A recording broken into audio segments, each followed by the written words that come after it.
Hello students, तो last class में हमने क्वेश्चन नंबर 12 तक बनाया था। आज हम बनाने वाले आगे 30 नंबर क्वेश्चन, है ना। देखिए, मैं क्वेश्चन लिख दे रहा हूँ, है ना। जिनके पास असाइनमेंट नहीं है उनके लिए तो देखिए, कह रहा है क्या कि 18 ग्राम ऑफ ग्लूकोज को मिक्स किया, कितने के साथ मिक्स किया है? 178.2 ग्राम ऑफ वाटर के साथ, है ना। अब कह रहा है कि वाटर का वेपर प्रेशर बताइए, है ना। इस सॉल्यूशन के लिए जब हमने इसका सॉल्यूशन बनाया, सॉल्यूशन क्रिएट किया, तो सॉल्यूशन का आपको क्या बताना है? वेपर प्रेशर बताना है ना। यही आपको बताना है, ठीक है। कैसे बनाएंगे हम? तो हम जानते हैं राउंड फ्लो के हिसाब से क्या होता है, P is equals to P standard into X। अब अगर ये वाटर है तो वाटर का हमको निकालना पड़ेगा, है ना, मोल फ्रैक्शन। तो वाटर का मोल फ्रैक्शन हम निकालते हैं, है ना। तो N water upon N water plus N number of moles of glucose निकालते हैं। आइए, तो ये होगा 18/180 दैट इज 0.1, और ये होगा आपका 178/2 अपॉन 18 दैट इज 9.9। ये आ गया आपका कितना? 9.9 अपॉन 9.9 प्लस 0.1 दैट इज 0.99। तो यहां से आपका आ जाएगा कितना? 760 होता है 100 डिग्री सेंटीग्रेड पे। 100 डिग्री सेंटीग्रेड पे वेपर प्रेशर वाटर कितना होता है? 760 mMhg इनटू 0.99। इसको मल्टीप्लाई करेंगे, आपका आंसर आ जाएगा। देखिए ऑप्शन क्या क्या दिया है। ऑप्शन दिया है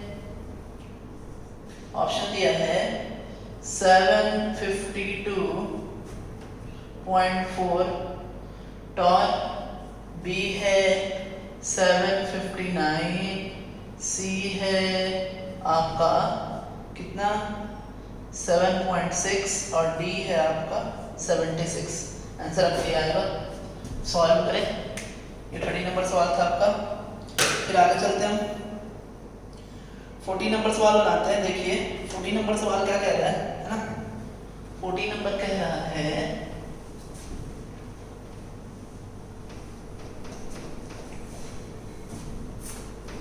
देखिए 40 नंबर सवाल कह रहा है कि इक्वल मास ऑफ मीथेन, है ना, 40 इक्वल मास ऑफ मीथेन लिया है ना। तो CH4 और O2 ऑक्सीजन लिया है और दोनों का सेम मास दिया है, मान लिया XX। तो अब कह रहा है कि ऑक्सीजन के वजह से कितना फ्रैक्शन ऑफ प्रेशर जो है क्रिएट होगा, है ना। तो आपको एक्चुअली क्या पूछने वाला है, ये कितना fraction of what fraction of pressure exerted by O2, है ना। ये क्या है? तो अब देखिए क्या करना है अपने को। पहले तो हम जानते हैं Dalton law of partial pressure लगाएंगे, है ना। तो Dalton law of partial pressure कहता है कि PO2 इज इक्वल्स टू, या किसी भी यहाँ ऑक्सीजन अगर ले रहे हो तो is equals to PT into XO2। तो हमको ये एक्चुअली पूछ रहा है, फ्रैक्शन ही पूछ रहा है। तो PO2 is equals to PT, यही फ्रैक्शन ऑफ क्या है? फ्रैक्शन ऑफ क्या है? प्रेशर है ना। फ्रैक्शन ऑफ प्रेशर ये इक्वल्स टू कितना? XO2 है। अब XO2 हमको निकालना है बस, है ना। तो XO2 हम निकालेंगे कैसे? देखिए क्या करेंगे हम कि मान लेंगे कि X मास है तो X बाई कितना होगा? 32, ये number of moles of oxygen upon X 32 plus X of कितना? 16, है ना। अब हम क्या करने वाले हैं कि हम यहाँ से कॉमन लेते हैं। ये क्या करें हम? ये निकाल रहे हैं X ऑफ O2 निकाल रहे हैं। तो यहाँ से हम कॉमन क्या ले लेते हैं? X बाई 32 कॉमन ले लिया, X बाई 32 ही कॉमन ले लिया, है ना। तो यहाँ 1 बचेगा और यहाँ बचेगा आपका 2, ठीक है। अब जब 2 बचेगा ये कट जाएंगे, ये आपका जाएगा 1/3, ठीक है। तो आपका ये आंसर हो जाएगा कितना? 1/3 3 हो जाएगा। ठीक है, वो दोनों हमने कट कर दिया, तो ये आपका आंसर हो गया। ठीक है, आगे चलते हैं। आगे आपका आने वाला है क्वेश्चन, कह रहा है कि 5.25 सॉल्यूशन ऑफ, देखिए क्वेश्चन में लिख देता हूँ आपके लिए, है ना, जो डाटास हैं सब मैं आपके लिए लिख देता हूँ। देखिए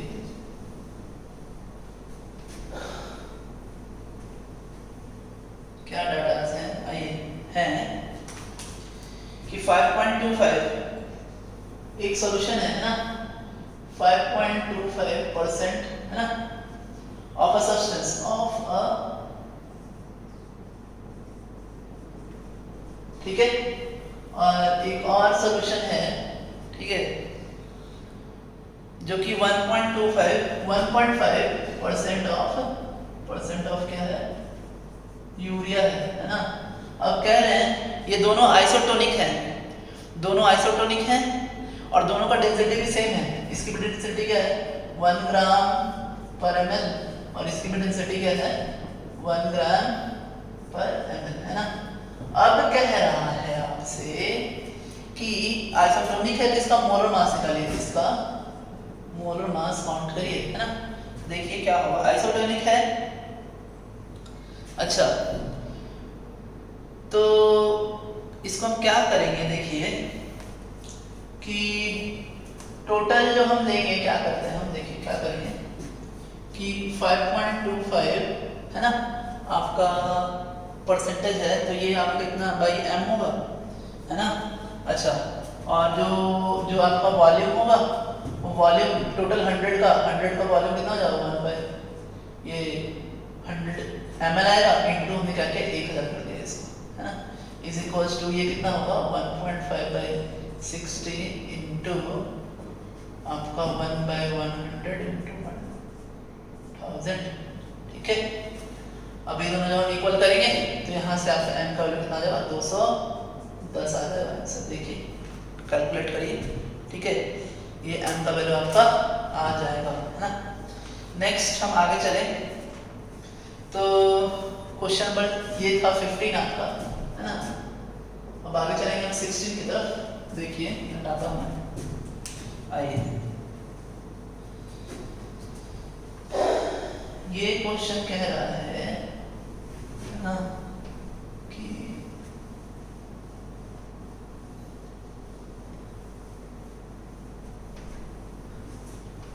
देखिए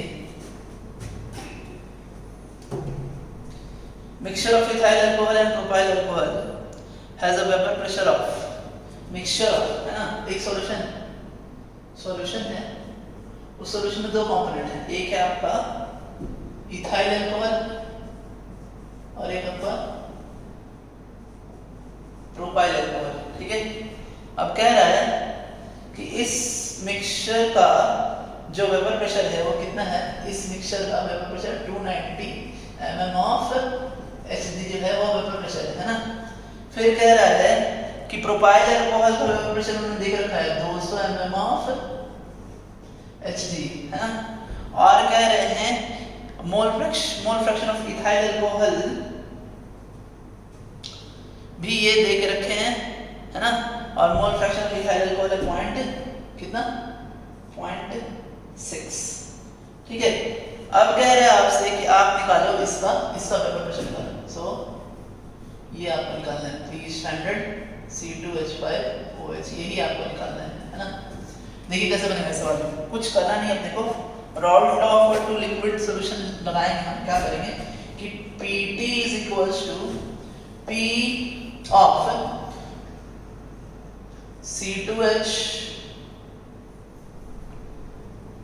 C2H5OH standard into X C2H5OH plus P standard of C3H7OH X of C3H7OH, यही यूज करेंगे हम, है ना।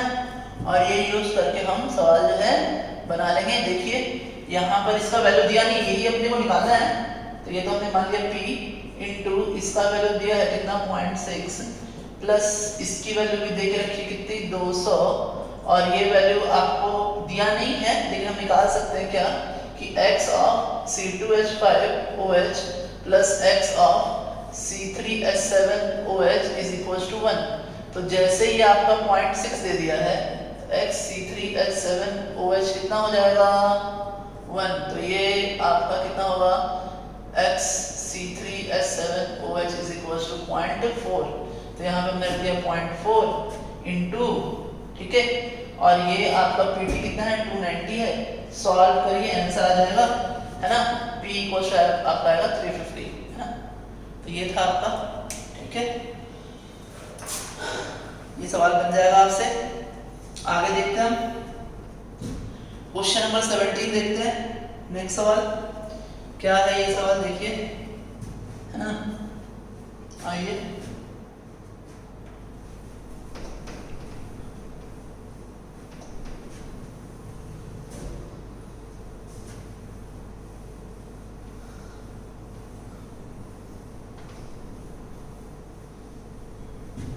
देखिए कह रहा है कि दो लिक्विड हैं, एक लिक्विड ए है, क्वेश्चन नंबर 17, है ना, दो लिक्विड है ए और बी है ना। अब कह रहा है कि प्योर ए का, है ना, वेपर प्रेशर देख रखा है पी स्टैंडर्ड, है ना, कितना 520, और इसका देख रखा है 100। ये है mm ऑफ Hg के टर्म में, है ना। फिर कह रहा है कि mixture of A and B जो है उसका भी देख रखा है कितना वेपर प्रेशर, वो है 760, है ना। यानी इन दोनों से एक मिक्सचर बन के आया है ना।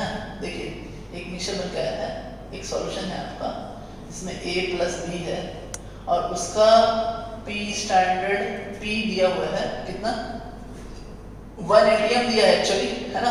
तो 1 atm को तो हम कन्वर्ट कर सकते हैं, कितना होगा 760 mm ऑफ Hg हो जाएगा आपका, है ना, ठीक है।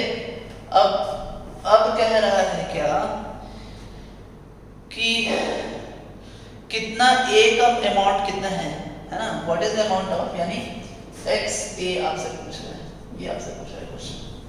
देखिए वीडियो पॉज करिए, बनाइए, आपसे बनेगा तो करना क्या है, कुछ करिए नहीं, फिर से रॉट कर लीजिए, p standard a xa plus p standard b xb is equals to pt, ठीक है। अब देखो अब p स्टैंडर्ड कितना है 520 xa प्लस pb कितना है 1000, xb को रखिए xa के टर्म में 1 माइनस xa, है ना, इज इक्वल्स टू pt कितना हो गया 760, ठीक है। सॉल्व करिए, so 520 xa plus 1000 minus 1000 xa is equals to 760। So इसको आप माइनस करिए, आएगा 480 xa इज इक्वल्स टू, उधर जाएगा हो जाएगा 240, है ना, माइनस माइनस कैंसिल आउट हो जाएंगे, हटा दिया मैंने। So xa is equals to 240 by 480, ये आपका आ गया कितना 0.5 xa। अब मोल परसेंट पूछ रहा है, मोल परसेंट मीटर में कह रहा है, सो मोल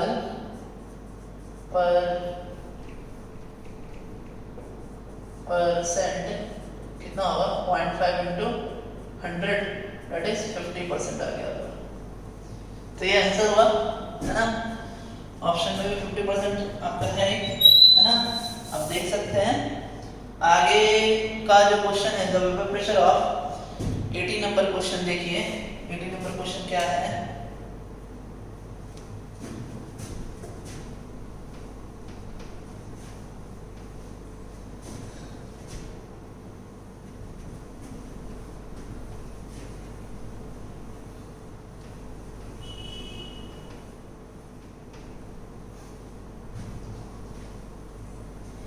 देखिए कह रहा है वेपर प्रेशर ऑफ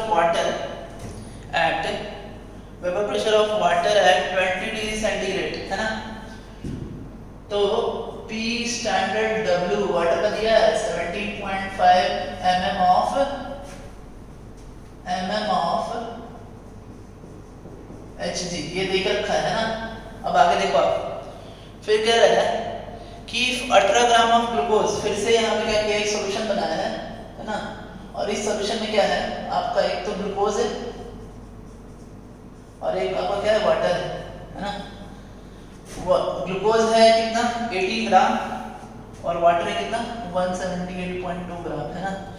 अब कह रहा है कि जो रिजल्टिंग सॉल्यूशन होगा उस रिजल्टिंग सॉल्यूशन का वेपर प्रेशर बताइए, यानी रिजल्टिंग सॉल्यूशन इसका Pw बताइए है ना क्या हो। तो देखिए नंबर ऑफ मोल्स, यहाँ पे फिर से हम क्या करेंगे, रॉड लॉ लगाएंगे। रॉड लॉ कहता है Pw = P standard W × XW। तो XW निकालना पड़ेगा अपने को, mole fraction of water. So mole fraction of water के लिए पहले इसका नंबर ऑफ मोल्स निकालेंगे आपका 0.1, इसका नंबर ऑफ मोल्स निकालेंगे आएगा 9.9, ठीक है। अब XW = 9.9 upon 9.9 plus 0.1 that is 0.99। अब ये फॉर्मूला यूज करते हैं। सो Pw = कितना, पॉइंट Pw स्टैंड कितना है 17.5 by 0.9। ऑप्शन मैच करिए कौन सा आ रहा है आपका, है ना, कौन सा आ रहा है ऑप्शन देखिए, ठीक है, आ जाएगा कितना 17.325 mm of Hg। D number होगा आंसर। क्वेश्चन नंबर जो 19 है उसमें कुछ डाटा मिसिंग है। इस तरह एक क्वेश्चन आपका और है जिसका डाटा मिसिंग है इधर लेवल 2 में।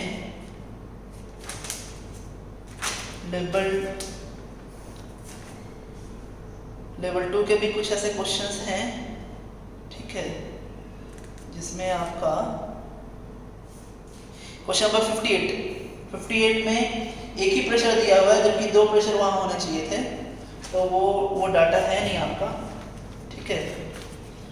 आगे चलते हम क्वेश्चन नंबर 20 चलते हैं। देखिए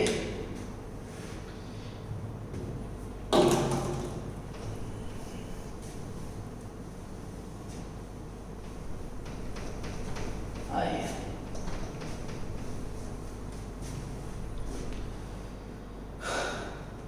A binary solution is prepared by, कह रहा है वो सॉल्यूशन है क्या। देखिए एक सॉल्यूशन प्रिपेयर किया गया है ना। क्वेश्चन समझते हैं पहले, देखिए क्वेश्चन मैं लिख देता हूँ। कह रहा है एक सॉल्यूशन प्रिपेयर किया गया है N हेप्टेन, ठीक है, प्लस इथेनॉल, है ना, इसे प्रिपेयर किया गया है। अब कह रहा है which one of the following statement is correct, कौन सा इस सॉल्यूशन के बारे में करेक्ट है। ऑप्शन ए कह रहा है कि ये एक आइडियल सॉल्यूशन है, ये एक क्या है, आइडियल सॉल्यूशन है। ऑप्शन बी कह रहा है कि ये एक नॉन आइडियल सॉल्यूशन है, नॉन आइडियल सॉल्यूशन है ना, ठीक है। फिर नॉन आइडियल सॉल्यूशन है। ऑप्शन सी कह रहा है, अच्छा फिर ये भी कह रहा है कि पॉजिटिव डेविएशन भी शो कर रहा है, पॉजिटिव डेविएशन शो कर रहा है ना। ऑप्शन सी कह रहा है कि नॉन आइडियल है सॉल्यूशन, लेकिन नेगेटिव डेविएशन शो कर रहा है ना। और ऑप्शन बी कह रहा है कि N हेप्टेन सोर्स क्या, नेगेटिव डेविएशन एंड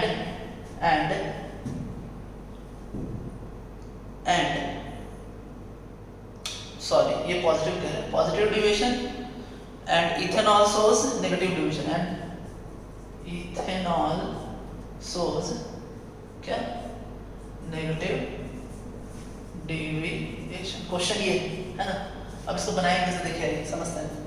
पहले तो हम देखते हैं कि इसके बीच का जो फोर्स है वो क्या है, weak van der Waals force है, वीक वॉन डेर वाल्स है ना, फोर्स है। और इसके बीच का जो फोर्स है इथेनॉल के बीच वो क्या है, हाइड्रोजन H बॉन्डिंग है ना। अब देखिए इन दोनों के बीच अट्रैक्शन होगा ही नहीं, अट्रैक्शन होगा नहीं। अच्छा दोनों के बीच का फोर्सेस बराबर भी नहीं है, यहाँ फोर्स बहुत कम है, यहाँ फोर्स बहुत ज्यादा है, तो आइडियल तो होगा नहीं, है ना। नॉन आइडियल है, और नॉन आइडियल है इसलिए क्या हुआ, इन दोनों के बीच अट्रैक्शन है नहीं, इसलिए ये नेगेटिव भी नहीं होगा, ये क्या होगा, पॉजिटिव होगा, है ना। अट्रैक्शन रहता है, अनलाइक मॉलिक्यूल्स के बीच में जब अट्रैक्शन रहता है तो वो नेगेटिव में जाता है ना, जो कि अट्रैक्शन यहाँ है नहीं, तो इसलिए क्या होगा आपका पॉजिटिव डिविएशन देगा, नॉन नेगेटिव होगा ये, है ना। नेक्स्ट सवाल है 21 नंबर सवाल, देखिए क्या है यहाँ पर, क्या दे के रखा है ये सवाल कह रहा है, ये बड़ा ही अच्छा सवाल है, देखिए क्या होता है एक्चुअली,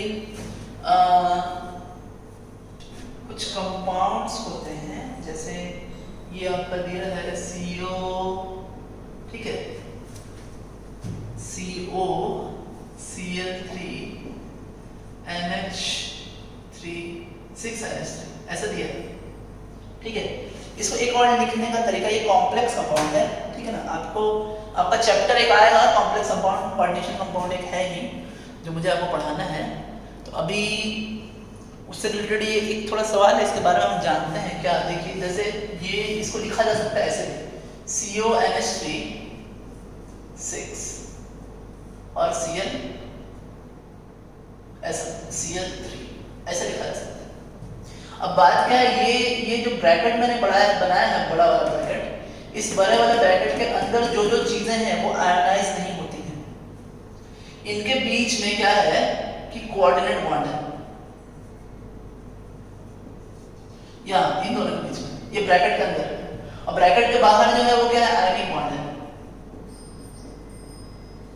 अब इनके पूछने का मतलब क्या है कि कितने आयंस टूट के जाएंगे, ये जब टूटेगा तो ये आपको बनाएगा CONH3 6 3 minus plus 3Cl minus, ठीक है।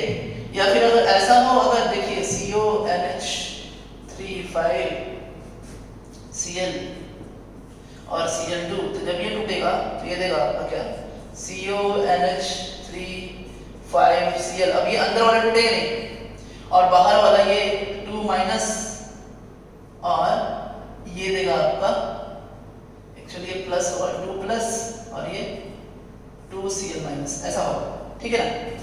यहाँ 3 प्लस 3 माइनस 2 प्लस 2 माइनस, तो ये ब्रैकेट के बाहर जितने भी रहते हैं वही आयनाइज होते हैं, अंदर वाले आयनाइज नहीं होते, ठीक है। तो अब बात क्या है, जैसे ये यहाँ पे कट गया हुआ आया नहीं होगा, ये क्या करना है, ये प्लस लिखना यहाँ पे 3Cl माइनस, यहाँ पे भी ये ऐसा टूटता है। तो कह रहा है कि एक्चुअली कितने आयंस बाहर हैं ये हमें निकालना है, कि कितने आयंस बाहर हैं ये हमें निकालना है। देखिए, और अगर ये सवाल नहीं समझ में आया तो आप टेंशन नहीं लीजिए, ये कोऑर्डिनेशन कंपाउंड में ये फिर से आएगा, ये कोऑर्डिनेशन कंपाउंड में पढ़ना ही है ना। देखिए क्या है ये सवाल, चलिए देखते हैं, है ना। कोऑर्डिनेशन कंपाउंड इनऑर्गेनिक का एक चैप्टर है जिसमें मैं आपको पढ़ाऊंगा ही, है ना। तो अगर समझ में आता है तो ठीक है, नहीं समझ में आता है तो टेंशन लीजिए, वहां पे ये सवाल फिर से आएगा, है ना। तो कह रहा है कि a solution containing 2.675 of Cl3 6NH3, है ना, इतना वो लिया है, मोलर मास का दिया है, इसका मोलर मास दिया है 2.675, है ना। और फिर ये क्या कह रहे हैं कि हमने इसको ट्रीट कराया, इसको रिएक्शन करवाया किसके साथ, AgNO3 के साथ, है ना। AgNO3 के साथ रिएक्शन करवाया, और रिएक्शन कराने के बाद जो हमें AgCl मिला है, वो AgCl हमें मिला है कितना, 4.78 ग्राम, है ना। तो कह रहा है कि ये बताइए इसका फॉर्मूला क्या है ना। देखिए फॉर्मूला क्या है, ये जानने के लिए हम क्या करेंगे, आइए हम क्या करने वाले हैं कि पहले तो इसका नंबर ऑफ मोल्स निकालिए, इसका नंबर ऑफ मोल्स निकालेंगे 143.5 डिवाइड करेंगे, ये आएगा 0.03, इसका भी नंबर ऑफ मोल्स निकालिए तो ये आएगा आपका 267.5, ये आएगा आपका 0.01। अब देखिए क्या हुआ कि हमने लिया है COCl3, है ना, 6NH3 ठीक है। और ये जो 6NH3 लिया है, इसको जो हमने एक्सेस ऑफ AgNO3 के साथ रिएक्शन कराया, इसका 1 मोल 0.1 मोल देता है आपका AgCl कितना 0.03 मोल। इसका मतलब 3 Cl बाहर है, 3 Cl बाहर है, इसका मतलब इसका जो फॉर्मूला वो क्या होगा CONH3 6 है ना और Cl3, ये फॉर्मूला होगा। 1 मोल 3 मोल ऑफ AgCl दे रहा है। एक्चुअली क्या है, जब ये टूटेगा तो यहाँ से Cl माइनस जितने निकलेंगे उतने ही ये देगा। तो 1 मोल से 3 निकल रहे हैं, यानी 1 के पास कितने हैं 3 Cl माइनस है। तो ऐसे ही हम बना सकते हैं, है ना।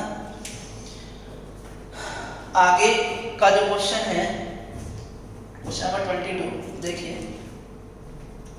क्वेश्चन नंबर 22 कह रहा है, इसको समझते हैं, है ना, कि चेंज इन फ्रीजिंग पॉइंट आपको निकालना है ना। आइए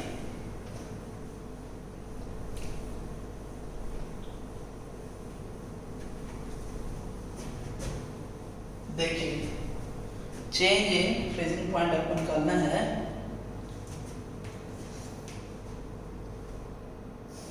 देखिए क्या रहा है, Na2SO4 है ना, 100% डिसोसिएट हो रहा है ना।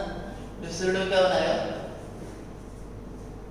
प्लस SO3 2SO4 है ना 2 माइनस, ठीक है। अब कह रहा है कि जब ये डिसोसिएट हुआ कंप्लीटली 100% डिसोसिएट हो गया तो कितना आंसर दिया 2 और 1, यहाँ तो 0 हो जाएगा, यानी I का वैल्यू कितना हो गया 3। अब कह रहा है डेल्टा TF निकालो, तो हम जानते हैं delta TF is equals to I into KF into M। So I का वैल्यू 3, KF का वैल्यू क्वेश्चन में दे के रखा है इन्होंने कितना, KF इज इक्वल्स टू 1.86 और फिर कह रहा है कि सोडियम सल्फेट का मास भी दे के रखा है, मास ऑफ Na2SO4, ठीक है, moles of Na2SO4 that is 0.01 और मास ऑफ वाटर देके रखा है that is 1 kg, है ना, इतना कुछ देके रखा है। तो देखिए करना क्या, कुछ नहीं, यहाँ पे वैल्यूज रखिए 1.86 इनटू मास, ये है मोलैरिटी ऑफ आपका सॉल्यूट, तो 0.01 है ना, 0.01 upon 1। Molarity is equal to क्या होता है, number of moles of solute, है ना, और mass of solvent in kg, है ना, ठीक है। वैल्यूज पुट करेंगे यहाँ पर, तो आपका ये आपका चेंज कितना जाएगा 0.0558 आ जाएगा, ये आंसर आ जाएगा आपका ऑप्शन बी, ठीक है। क्वेश्चन नंबर 22, ठीक है। नेक्स्ट क्वेश्चन है क्वेश्चन नंबर 23, देखिए कैसे बनेगा ये क्वेश्चन नंबर 23 कैसे बनेगा, देखते हैं।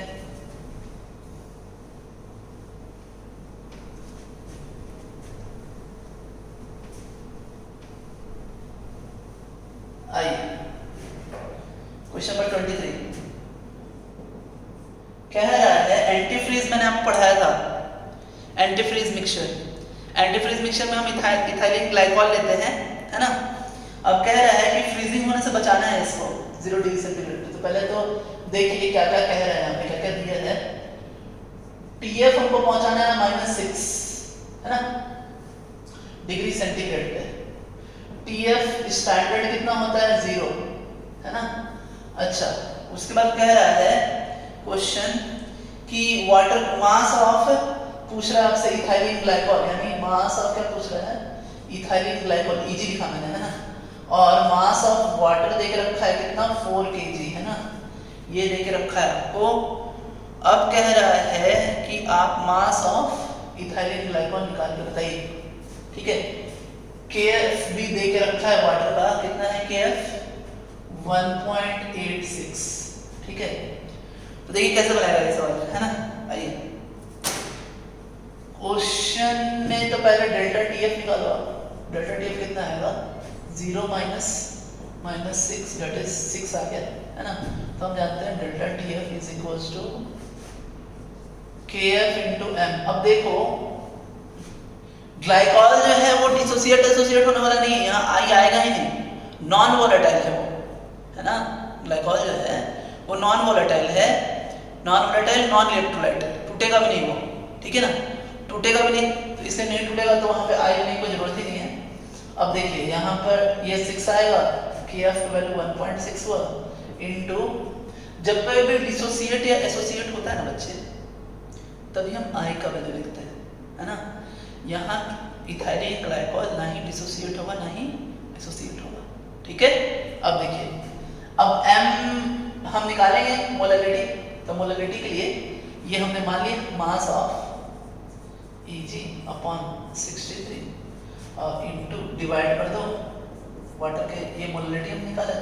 यहाँ सॉल्व करिएगा MEG आपका आएगा 804 पॉइंट समथिंग आंसर, ठीक है। ये आपका आंसर हो गया, ठीक है। ऑप्शन ए 804.32, ठीक है। सॉल्व करेंगे आंसर आ जाएगा आपका। क्वेश्चन नंबर 24 देखते हैं, है ना। कह रहा है डिग्री ऑफ डिफ्यूजन, है ना। देखिए क्वेश्चन क्या है 24,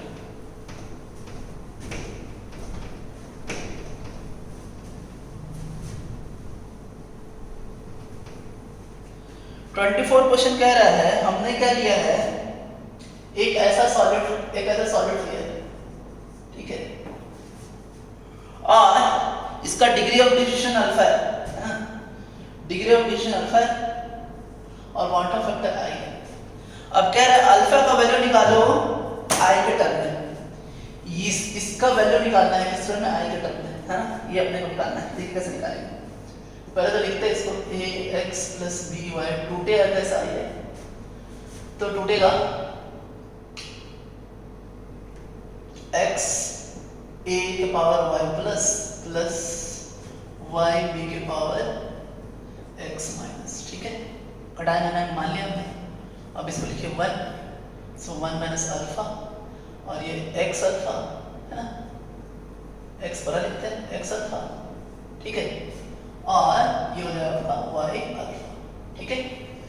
अब i का वैल्यू क्या आएगा आपका, i का हो जाएगा 1 minus alpha plus x alpha plus y alpha, so i, अच्छा इस सब को उधर लेकर चले जाइए या i माइनस 1 कर दीजिए, तो क्या आ जाएगा आपका, ये आएगा आपका अल्फा कॉमन ले लीजिए, ठीक है, फिर आएगा x प्लस y, ठीक है, और माइनस 1, ठीक है। अब अल्फा इज इक्वल टू क्या आएगा आपका, i minus 1 upon x plus y minus 1, ये आ गया आपका आंसर। देखिए कौन सा मैच कर रहा है ना, ऑप्शन ए मैच कर रहा है आपका, है ना। तो स्टूडेंट्स आज इतना ही रह देते हैं, आगे आप सवाल बनाइए, सवाल बन रहे होंगे, ठीक है ना। तो thanks, have a nice day students.